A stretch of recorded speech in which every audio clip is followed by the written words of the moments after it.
welcome to Conversations with Andrea. I'm interviewing prominent individuals who are able to help you in your life plan. And here I have today, Nancy Clement.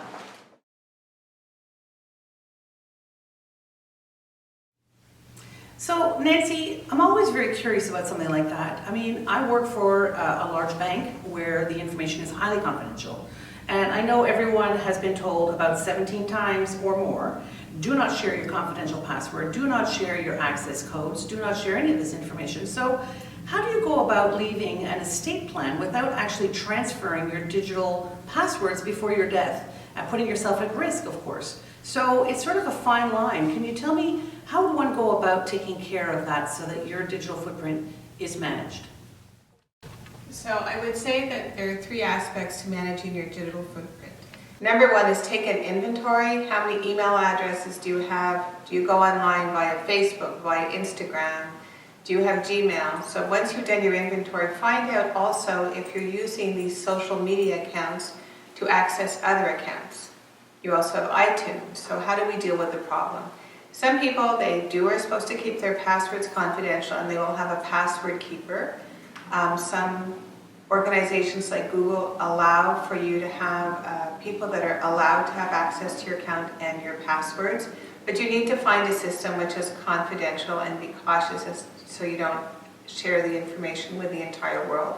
But if you've designated a digital executor or someone who's going to manage your power of attorney, they need to know how and when they can access this information if necessary.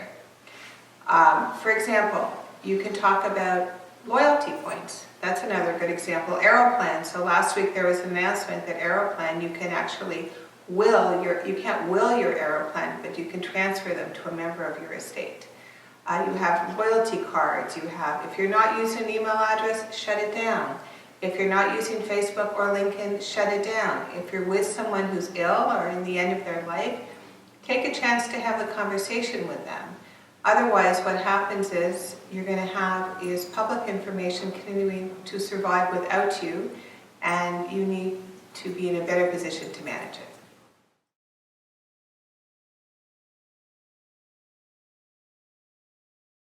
The other thing too, I wanted to ask you, many of my clients and I correspond, now encrypted of course, but we correspond with tax returns, tax assessments, all these things go back and forth, even their statements when I do reviews with them, it's actually embedded in their email systems. How does one purge that, or how often should they do that to make sure their system is not hacked?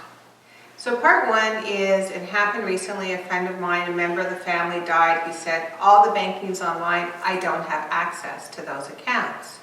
So I said, normally in your will or in your power of attorney, you empower your executor or your attorney to go to the bank or go to the other system and say, here, I'm the one who's been authorized to access this account, and they can help you get access to the email, recover the password.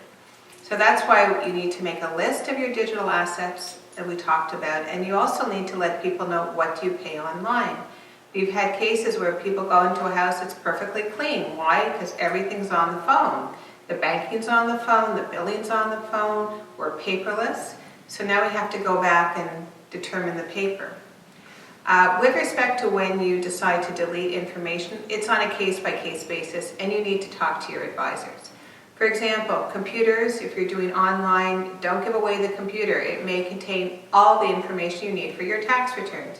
You may be getting your statements online for your banking, for your investments. If you need to calculate capital gains, if you need to calculate losses, you're going to need to download the banking statements or speak to the bank. But the first thing you need to know is, where is everything and how do I access to it? So I put your life into three pots. There's the financial aspect of your life, your banking, your investments, your tax returns. Figure out where it is and how you're going to manage it. Then there's the social media part of your life. For example, with Facebook, you can memorialize an account. Some people find it extremely difficult to deal with someone's death, so they allow the Facebook account to continue. But in your will, you can say, I want my Facebook deleted, or you can memorialize the account. In another case for LinkedIn, very important for business, all your business contacts are on LinkedIn. Again, you have to tell your executor what is your intention, or your executor should go online and you can write to a lot of these platforms. Remember, many of these platforms are American corporations. They're free, so it's not free, and you may need to correspond with them and follow their protocols. And the third pot being the loyalty programs, you look at each and every program. For example, iTunes, you spent $10,000. Right now, you can probably give that iTunes account to one person. So it's a case by case. It's always evolving. And the law's evolving now. Many states, and there's new movements to get digital recognition. You know, we have parents wanting access to their children's Facebook accounts. And you have to go back and read the things you never read on the website, the terms of service and the privacy policy, and find out who is allowed to do what.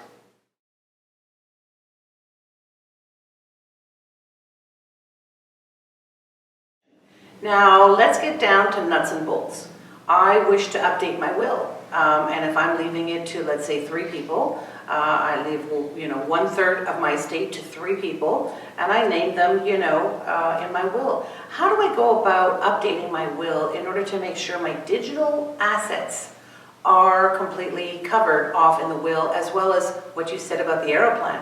I think you can also donate it to charity, if I'm not mistaken. Yeah. So this is a general conversation, and maybe it's different in every part of the world. You need to have discussions with your executors, your liquidators, your family, your advisors. Give them the indication of what you want. Otherwise, they will be left with a decision. From a paperwork point of view, I think whoever is preparing your will, your estate plan, your power of attorney, they should add specific language to address digital assets. And then you should keep a little inventory so people will know what your email addresses are, what your social media accounts are. And then on a case-by-case basis, probably your liquidators or your family can address it.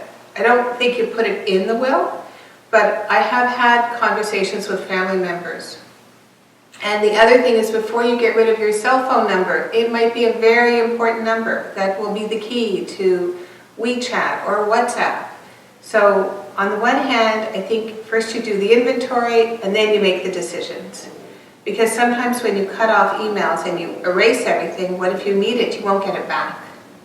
And I think it's important, especially on the tax side and the accounting side, that you at least gather it, take proper professional advice, and then take action. Hey, well, that's a lot of information, and I know you've been watching very attentively, and I thank you all very much for watching. This is really important for me, having conversations with individuals who really know their stuff. So remember to do housekeeping, things that you sent your advisor. Delete your sent mail. That's not part of your planning. So don't hesitate. Once a year, call it your spring cleaning. I think it's close to spring now. The last thing I want to mention to you is definitely give us a call. Andrea Bobkowicz, andrea.bobkowicz@nbc.ca. We can help get you in touch with anyone you need to update your wills, but this is a very important and very powerful tool for you to remember that your digital footprint is just getting larger. So we want to manage it carefully. Thank you very much to Nancy Clement for joining us today, IP technology expert who has a particular interest in digital footprint. And I would look forward to having you join us again soon. Thank you.